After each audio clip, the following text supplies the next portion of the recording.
So we can initiate the webinar whenever ready.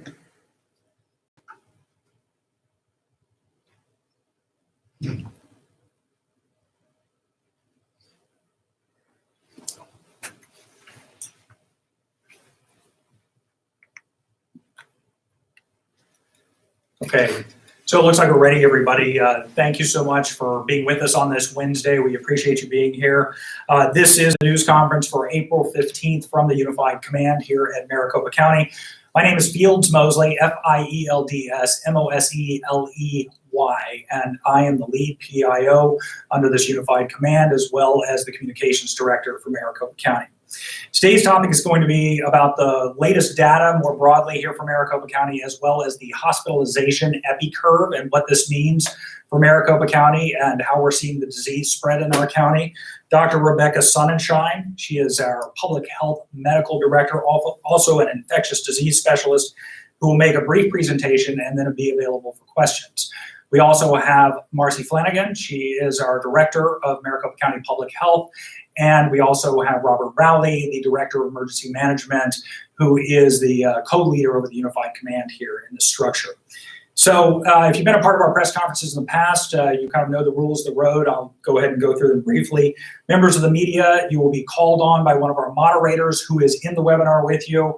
You can virtually raise your hand in that webinar. He will call on you, open up your microphone. Please make sure your mic is unmuted at that time so you can ask your question. Please only ask one question at a time. We'll come back around to you. We've had several times where we've been able to come back and hear from people multiple times and have all your questions answered. If we're unable to answer your question today, we will do our best out of the Joint Information Center to take down your question and get back to you. You're always welcome to email us as well. So with that, I would like to have Dr. Erika Sonnenschein come up and start her short presentation.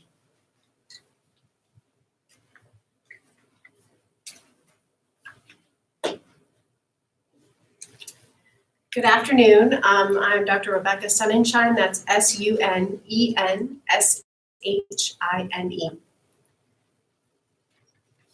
We're up to 2,145 cases in Maricopa County of COVID-19, with about 1 in 5 being hospitalized for their illness and 6% requiring care in the intensive care unit at some point during their illness.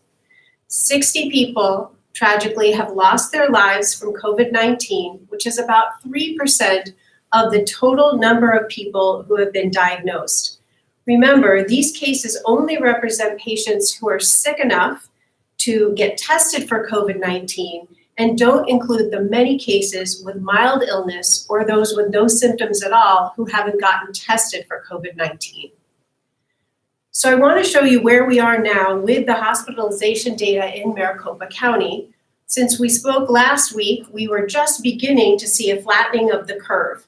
And if you'll remember, this is the curve that we follow to show us the most accurate trends of disease in the county. People who are hospitalized have had access to testing since the beginning of this outbreak. So the trends are not as affected by the availability of testing in the community. I also want to emphasize that the data we're showing are actual data from Maricopa County hospitalizations. This is not a model. A model makes assumptions or best guesses based on the available information and can change over time when more information becomes available about the disease. This curve shows us the actual number of people hospitalized with COVID-19 on a daily basis in Maricopa County. The darker bars are not likely to change moving forward, and the lighter bars are still subject to change due to the lag in reporting data to public health. The dotted line, or the trend line, represents an average of the previous 12 days of case counts. It helps us see the slope of the line, or the slope of the curve, since data tends to bounce up and down daily as case counts change, and makes it easier to interpret where we are on the overall curve. So when I look at the slope of this line, you can see that it's basically been flat for almost an entire week, beginning in the first week of April. So this is great news. but it doesn't mean we can relax our social distancing measures yet. This level of hospitalization could go on for up to several weeks before it begins to decline. And once it begins to decline, that's when we can start to talk about the best way to pull back on our social distancing, which we know needs to be gradual or stepwise. So next I want to review what we know about the chronic illnesses that we're seeing in COVID-19 cases in Maricopa County, and also the illnesses that we're seeing in people who are hospitalized in the county. What you can see is that hypertension or high blood pressure is by far the most common chronic medical condition in cases, and also in those who are hospitalized. And you can see that about a third of people who are hospitalized with COVID-19 have high blood pressure. This is followed by diabetes, where 1 in 4 hospitalized patients report this condition, and by cardiac disease or heart disease reported by 1 in 5 patients. These data are consistent with the data reported from China and other countries, showing that these are the top conditions reported by those who have severe disease with COVID-19, and is a reminder to us all that if you have one of these fairly common conditions, you are at higher risk for experiencing a severe outcome from COVID-19. Lastly, I want to briefly review the zip code data for Maricopa County that was released by the state.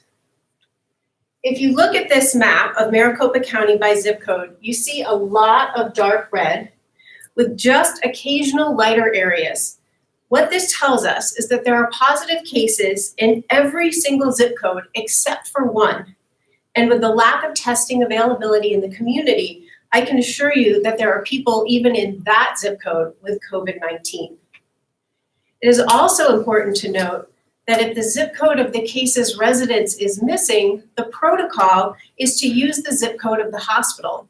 And that explains why you tend to see more cases in zip codes that have major hospitals. Additionally, residents of long-term care facilities, who we know are at higher risk of getting the disease and having severe outcomes of the disease, will all have the same zip code and will cluster in a particular area. So whether you see 5 cases or 50 cases in your zip code, we know that COVID-19 is circulating in the community, and you need to take the same precautions to prevent illness. Stay home as much as you can, stay 6 feet away from others outside your home, and wash your hands routinely. And please, check in on seniors and those with chronic medical conditions to see if they need any additional support. Thank you, and I will take any questions.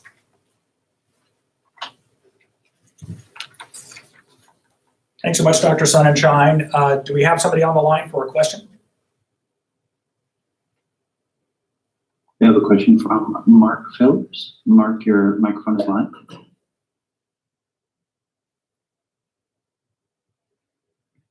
Mark, can you hear us?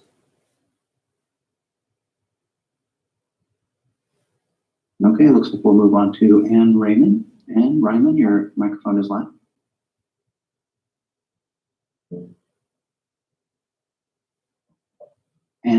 Ann, do you have your phone muted or your line muted? It does look like she has it self-muted. Can you hear me? Yes, we Yeah, can. we can. Hi. Could you talk a bit about the increase that you're seeing with nursing homes, and then talk about anything that you're doing specifically differently other than what you announced last week with them getting priorities on the PPE? Certainly, there's a lot of interest in long-term care facilities today, and Dr. Sonnenschein will take those questions.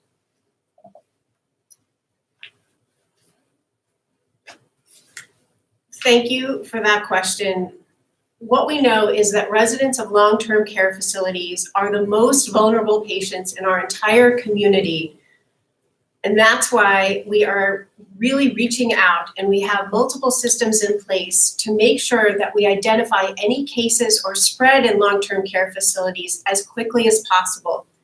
So we have a surveillance system where we reach out to them weekly to find out how many patients they have that have respiratory illness, or residents, with respiratory illness, and also those diagnosed with COVID-19. So as soon as they experience residents with respiratory illness, we work closely with them to get those individuals tested, and then we make sure that they implement numerous infection control strategies, including having residents dine in their room, avoid group activities, and make sure they're adhering to all of the other recommendations or requirements in the executive order to limit visitors and to check everyone for symptoms and fever before they enter the facility.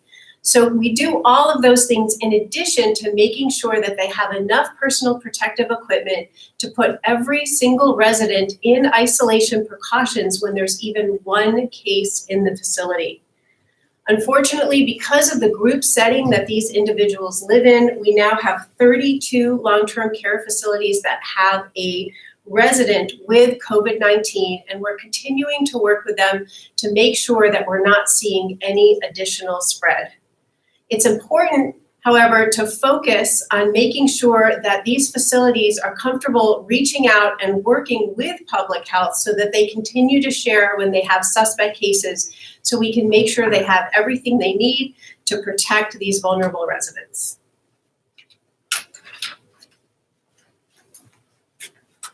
Thank you, Dr. Sunshine. Do we have another question? Yes, we have a question from Matt Galker. Matt, your microphone is live. All right, can you hear me? We can, Matthew. All right, great. To follow up on that long-term care facility question, you said you have a number of confirmed positives at a number of facilities. Is that information public? Should it be public? Shouldn't the other residents know? Should other people know if their loved ones in those care facilities are potentially at risk? That's a good question. Dr. Sunshine will answer that and how this is handled by public health.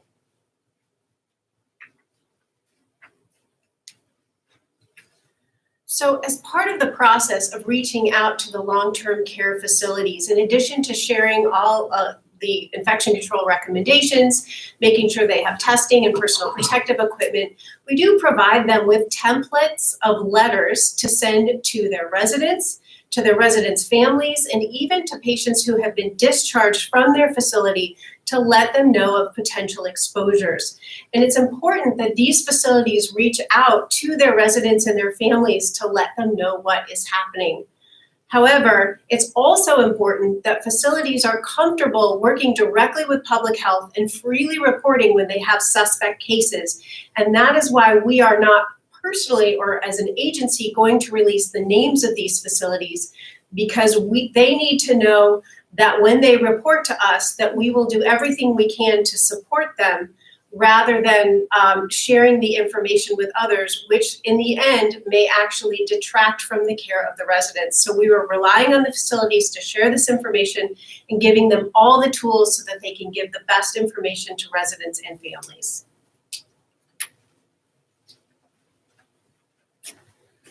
Thank you for the question, Matthew. Do you have another question? Yes, Mark Phillips has a question. Mark, your microphone is live. Mark, can you hear us? We're still not hearing you.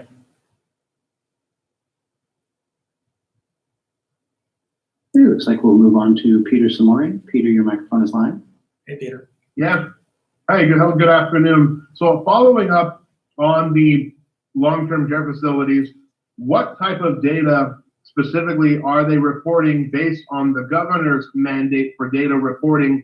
Does that include names and numbers of residents in these long-term care facilities that have to go to the patients? Because if this is already supposed to be public data, why couldn't it not be shared publicly? Or is it supposed to be public data about specific hospitals or long-term care facilities, or I'm guessing patient names will not be revealed. But what exactly can be revealed from these places based on the governor's executive order? So what kind of data? You know, there's a large amount of data that's being collected right now, and a large amount of data that is being shared.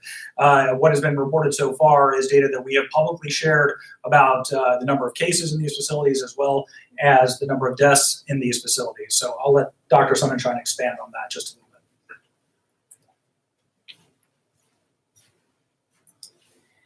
What is required to be reported to public health and through the governor's order is different than the data that is meant to be publicly released. And what we can say is we are sharing publicly the aggregate number of the total number of cases in long-term care facilities, the percentage of those individuals that are hospitalized, and the percentage that do die.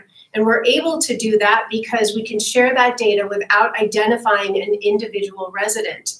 And because of confidentiality laws, we are unable to release individual names of any person with any type of medical condition, and that information is protected by the law. But we can release information in aggregate, and we've released everything we can on a daily basis in our report on maricopa.gov/coronavirus. Thank you for the question, Peter. Do we have another question? Yes, we have another question from Matt Galka. Matt, your microphone is live now. And this is just a follow-up for Dr. Sunshine there, about something she said early on about how we've seen some stabilization, but she said it could go on for several weeks and we can't let up. So with that, am I right to assume that you don't think this, as some would say, magical deadline of April 30th, that is not that is not by any means set in stone? Should we be thinking that things will ease up by then, or do we have a long way to go? Dr. Sonnenschein will take that question.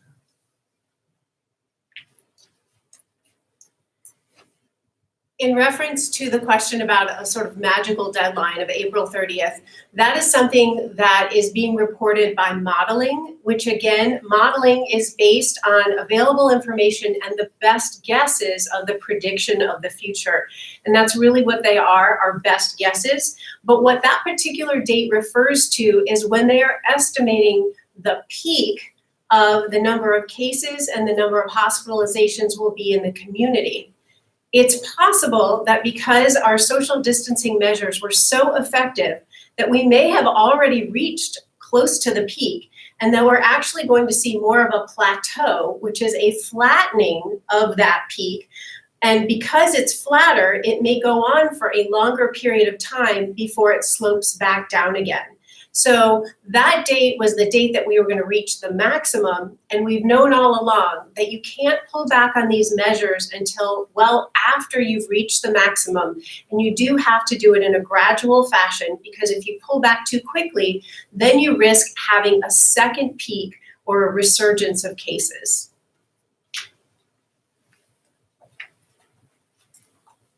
Thank you, Matt, for the question.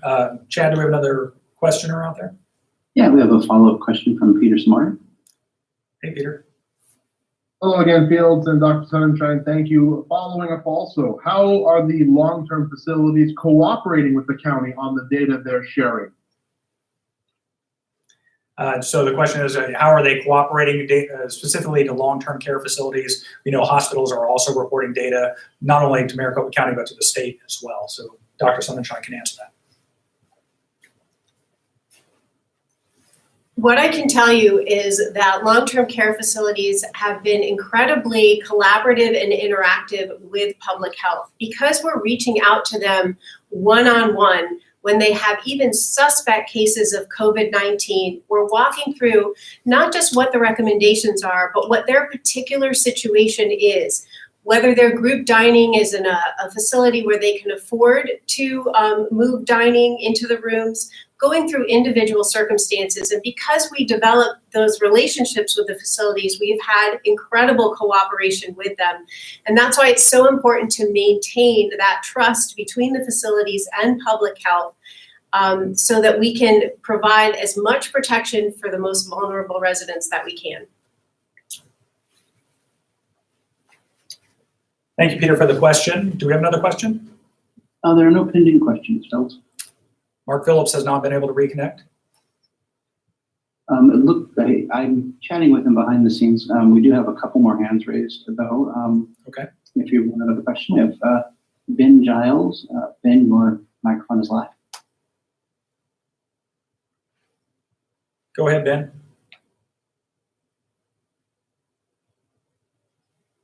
Is Ben self-muted?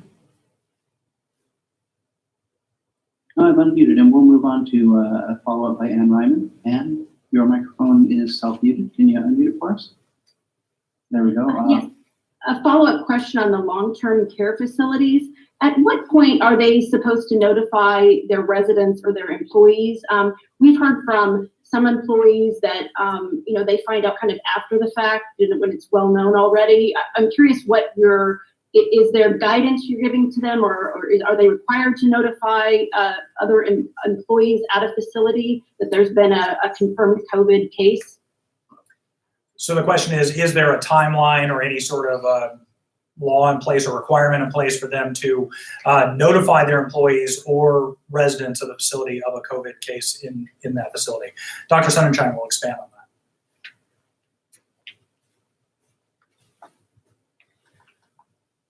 When we hear from a long-term care facility, either are notified of a positive case in that facility, or when we hear back from them that there are individuals with respiratory illness, we reach out to them, and in addition to all the recommendations, we provide those templates for letters that I mentioned earlier.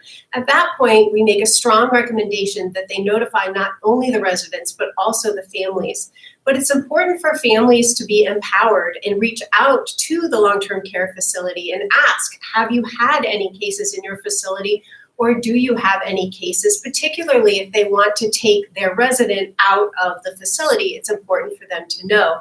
And then one of the other ways that families or staff can be aware of what's happening in the facility is once all of the residents are put on isolation precautions, whether or not they have respiratory symptoms, that is a sign that there has been some indication of a case in the facility. So when everybody is put on isolation precautions, that can be a clue to everyone in case it wasn't fully communicated that there was likely a case in that facility.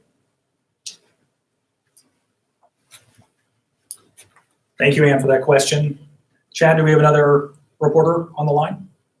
We do have a follow-up from Peter Smorey, and then we're going to give Mark another try after that. Okay.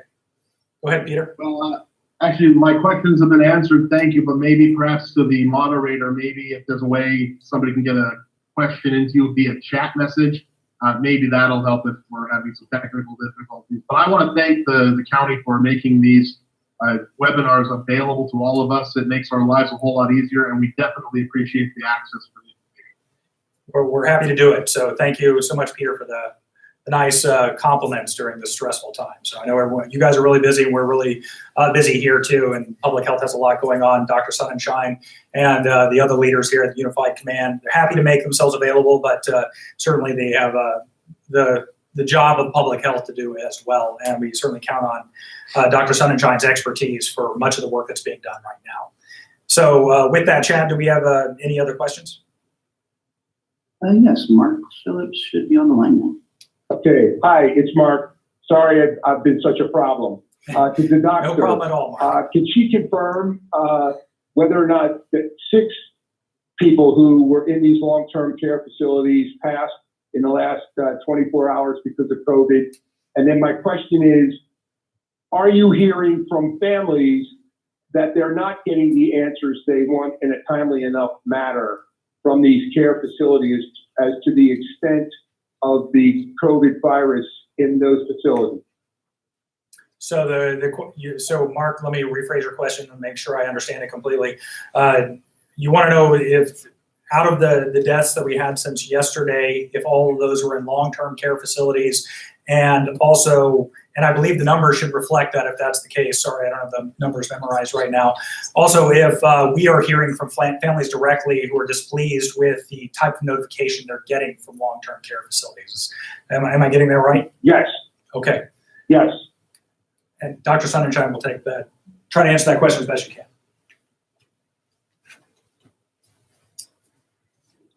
So regarding Regarding families reporting issues with long-term care facilities, we have been in communication with the AARP, who works directly with seniors and others. And we have been working with them to help share messaging with families of residents in long-term care facilities and those residents to empower them to ask the right questions so that they have the most information about the facility that their loved one is in. When we did talk to them, we asked if they had been hearing about specific facilities that haven't fully shared information with residents or their families, and they indicated that they have actually not been hearing complaints from families. But of course, we want to make sure that we continue as much open communication as possible and that families have the tools that they need to get the information to make good choices for their loved ones.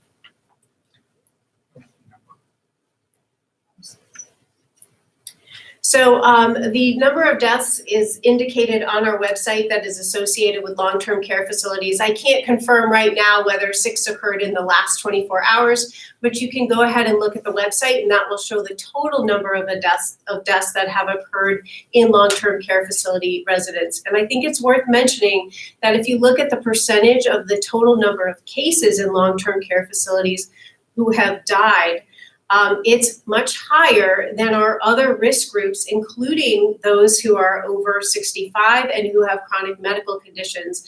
And that is how we know that these are the people who are most vulnerable to severe disease and why we're really putting our efforts focusing on keeping them safe.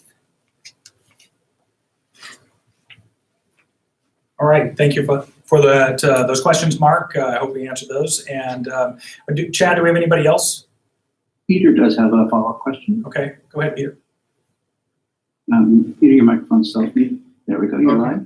Here we go. No, for some reason, my hand on the software keeps going up and down on its own, but I have no follow-up questions at this point. Thank you. All right, thank you, Peter. Some webinar ghosts out there. All right, do we have anybody else, Chad? There's not. All right.